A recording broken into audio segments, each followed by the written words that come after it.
Hello guys, welcome back to vibes. అసలు ఏమవుతుందిరా, ఇంకేముందిరా, రికార్డుల మోత మోగబోతుంది అనమాట.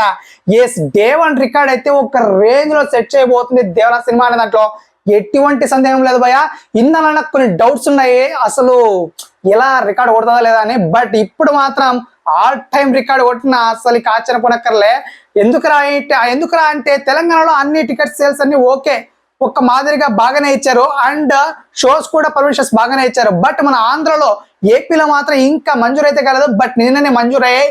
సో మొత్తానికైతే 6 షోలకైతే పర్మిషన్ ఇచ్చింది గవర్నమెంట్. అండ్ టికెట్ హైట్స్ ఏ సినిమాకి కూడా, త్రిబుల్ కానీ, కలికి కానీ, సలార్కి కానీ, ఎటువంటి ఏ సినిమాకి కూడా ఈ రేంజ్ లో అస్సలు వాళ్ళు ఇవ్వలేదన్నమాట. టికెట్ హైక్స్ పెంచుకోవడానికి ఏకంగా 110 రూపాయలు ఇచ్చారనమాట. సో టికెట్ హైక్స్ అంటే ఇప్పుడు 200 ఉందనుకోండి మినిమం ప్రైస్, 310 ఈజీగా మీరు పెంచేసుకోవచ్చు అని ఇచ్చారనమాట. సో ఇది మాత్రం గ్రేట్ఫుల్ అని చెప్పాలి మూవీ మాత్రం. బట్ ఇక్కడ మాత్రం ఒక దెబ్బ అయితే ఉంది భయ్య, అదే ఫ్యామిలీ ఆడియన్స్ దెబ్బ. ఎస్, ఎందుకురా అంటే సో ఇంతవరకు ఫ్యాన్ షో వరకు ఒక ఫస్ట్ డే సెకండ్ డే అయితే పర్లేదు భయ్య ఈ టికెట్ రేట్స్ తో. సో ఈజీగా ఫ్యాన్స్ పుల్ అప్ చేస్తారు, సినిమాని ఈజీగా పెద్ద హిట్ చేస్తారు. అండ్ బాక్స్ ఆఫీస్ పుల్ కూడా ఫస్ట్ డే సెకండ్ డే ఒక రేంజ్ లో ఉంటది. బట్ దాని తర్వాత నుంచి ఫ్యామిలీ ఆడియన్స్ అంతా రావాల్సి ఉంటుంది భయ్య. థియేటర్ కి అయితే ఇంత రేట్స్ పెట్టి ఫ్యామిలీ ఆడియన్స్ వస్తారా లేదా అన్నదే ఇక్కడ డౌట్. టికెట్ హైక్స్ ఎంత ఉన్నా 4th డే వరకు అయితే టికెట్స్ సేల్స్ అయితే తగ్గవు, అలాగే పెరుగుతూ ఉంటాయి. బట్ ఎప్పుడైతే వీకెండ్స్ కి వచ్చేస్తాయో అప్పటి నుంచి ఇక వీక్ డేస్ అయితే మొదలు కావచ్చు ఈ టికెట్ హైక్స్ వల్ల. సో అప్పుడు కొంచెం ఒక 100 రూపీస్ అలా తగ్గిస్తే ఈజీగా హౌస్ఫుల్ బోర్డ్స్ పడిపోతాయి భయ, అందులో డౌట్ లేదు.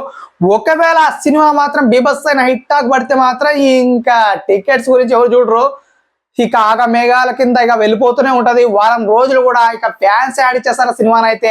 ఇంకా అసలు ఎర్రెక్కిపోయి పిచ్చెక్కిపోయి ఉన్నారు సినిమా ఎప్పుడప్పుడు రిలీజ్ అని. సో అసలే బ్లాక్ భాషల టాక్ వచ్చిందంటే మాత్రం పిచ్చ ఊపు మీద వారం రోజులు ఫ్యాన్స్ యాడ్ ఇచ్చేస్తారు భయ్య, అందులో డౌట్ లేదు. సో ఈ పార్ట్ పక్కన పెడితే ఇంతవరకు బాగానే ఉంది కానీ, బట్ ఇప్పుడు అసలు ఏమైంది భయ్య దేవరా టీం కి. ఒక్కసారేమో ఆయుధ పూజ సాంగ్ రిలీజ్ అంటాడు, డిలే అంటాడు. ఇంకొకసారి ఏమో ట్రైలర్ రిలీజ్ అంటాడు, డిలే అంటాడు. అసలు ఏమవుతుంది, అసలు వీళ్ళు కావాలని చేస్తున్నారేమో అనిపిస్తుంది భయ్య నాకైతే. ఎందుకంటే ఆడియన్స్ ని ఉర్రు తొలగించాలి, అసలు ఊరించి చంపాలి అని ఫ్యాన్స్ ని ఇలా ఆశ చూపిస్తే చెప్తున్నారేమో. ఆయుధ పూజ సాంగ్ ఎప్పుడో రిలీజ్ కావాల్సింది, బట్ అది కట్ చేసి మధ్యలోనే ఇప్పుడు రిలీజ్ ట్రైలర్ కి వచ్చేస్తారు. సో ఇప్పుడు రిలీజ్ ట్రైలర్ కూడా వద్దులే, మీకు సినిమాలను చూపించేస్తాం అంటారేమో. సో మొత్తానికైతే ఆ ఛాన్స్ అయితే లేదు భయ్య. ట్రైలర్ వరకు అయితే ఖచ్చితంగా రిలీజ్ అయితే అవుతుంది రేపు కానీ మరునాడు లోపలైతే అయిపోతుంది.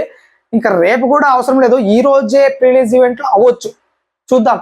సో మొత్తానికైతే ఈ ఆయుధ పూజ సాంగ్ మాత్రం నా దేశం వరకు రిలీజ్ అవ్వడం కష్టమే భయ్య. సినిమాలో డైరెక్ట్ గా చూపించే ఛాన్స్ ఉంది ఎక్కువ, బట్ రిలీజ్ అయితే మాత్రం లాస్ట్ 26 or 25 లో రిలీజ్ కావచ్చు అంతే. సో మొత్తానికి అయితే మీరేమనుకుంటారు గైస్, ఆయుధ పూజ సాంగ్ సినిమా ముందుగా రిలీజ్ అవుతుంది అనుకుంటారా, లేకపోతే సినిమాలోనే చూడొచ్చు అనుకుంటారా? తప్పకుండా మన కాంట్రోల్ తెలియచేయండి. అండ్ గవర్నమెంట్ టికెట్స్ ఇష్యూ పై మీ స్పందన తప్పకుండా మన కాంట్రోల్ తెలియచేయండి. And please subscribe vibes.